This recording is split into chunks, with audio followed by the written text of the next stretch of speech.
I don't listen to what nobody tell me. Once I write it down, I write the vision and make it plain, it will come. Surely it will come at an appointed time. It doesn't matter that nobody sees it. It doesn't matter that it's visible to other people. All you got to do is write it down and believe it. God is greatness, man, all day long. What he's done for me, he'll do the same thing for you. When you imagine stuff, it's actually God showing you a preview of a coming attraction he has for you. The problem with success, the average person doesn't think it's for them. That's the only thing that's stopping you from being really successful. You become rich. The day you decide to become rich, the process starts immediately. If you never decide to be rich, there is no process that gets started. It's not a magic trick. It's not God picks certain people he'll make rich and certain people he don't. He gives all of us as his children the power of choice. You have a say-so in that. You can decide to be rich, and with God's help, it's highly doable. But you first have to think it. Why do you keep imagining yourself with a second home?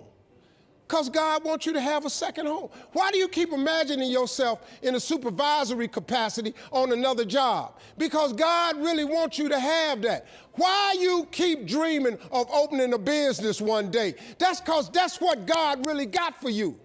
And he put it in your imagination. The difference between successful people and non-successful people is here. I'm no better than none of y'all. I'm not a better person than you. I'm not a better Christian than you. God don't love me more than you. None of that. If you want to be successful, you have to change this. This has to change. The problem with your imagination, though, is you tell it to the wrong people. If you want to kill a big dream, tell it to a small-minded person. You can't, oh man. Think about this in your life. How many times have you had this really incredible idea and you took it to your family and your friends? You shared it with them and they shot it down. You know why they shot it down? Because they couldn't see it. Because God didn't put it in their imagination, he put it in yours. It was your evidence of things not seen. God created us in his image. God thought of this world. He thought of it, so he created it. So he made you just like him, that your thoughts can create things. He made you just like him. Now, you can't go make earth and heaven like he did, but you can make a better world for yourself.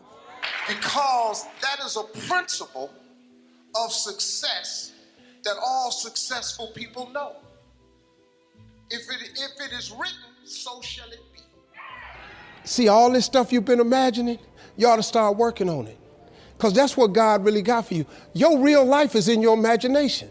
I'm here to tell you that. You think I'm here by accident? I'm here because he put this in my imagination when I was 10. So he said, now take that paper and put it in your drawer.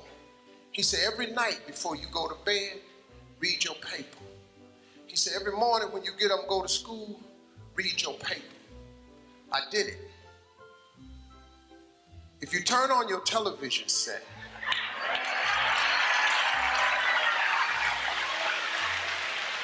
seven days a week, I'm on there somewhere. God wants every last one of you to be successful. Every one of you. We have to make decisions along the way to get it. But you can do it. You just got to quit tripping. Quit asking God for little bitty stuff. You ever thought about asking God for something big? Why are you wasting his time? Oh, God, help me make my rent.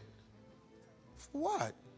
Why don't you ask God for a mortgage? If he's going to give you the money for a place to stay, if you keep asking for rent, he keeps giving you the rent.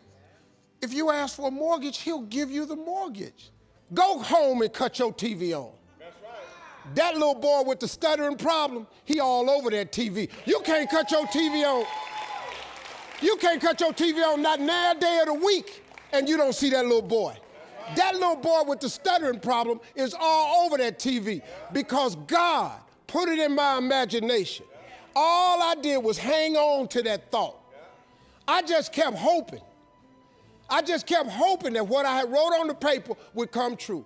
But you got to write the vision. Go home and read Habakkuk 2:2. Go home and read Bible verse Habakkuk 2:2. Read what it say. If you do that, it'll change your life. Appreciate it.